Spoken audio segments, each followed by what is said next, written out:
haujafa bado. Najua umechoka.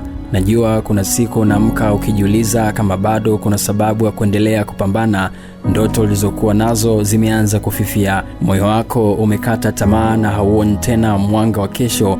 Umebaki ukitembea, lakini ndani yako unahisi kama kila kitu kilishakufa zamani.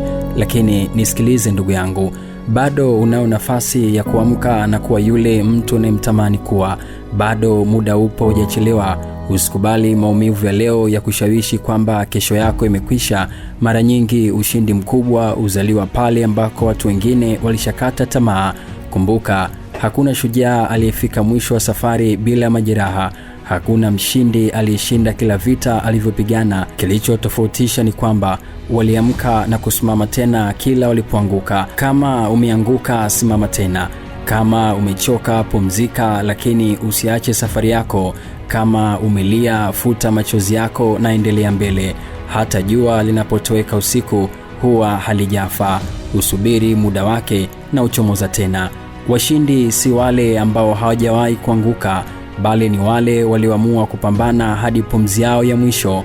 Kwa hiyo usijitangazie kushindwa wakati Mungu bado hajatangaza mwisho wa hadithi yako. Inuka tena, pambana tena na amini tena. Kesho inaweza kuwa siku ambayo maisha yako yatabadilika milele. Usikate tamaa. Vita havijaisha na wewe bado hujashindwa. Ukomo ni kaburi na sio anga.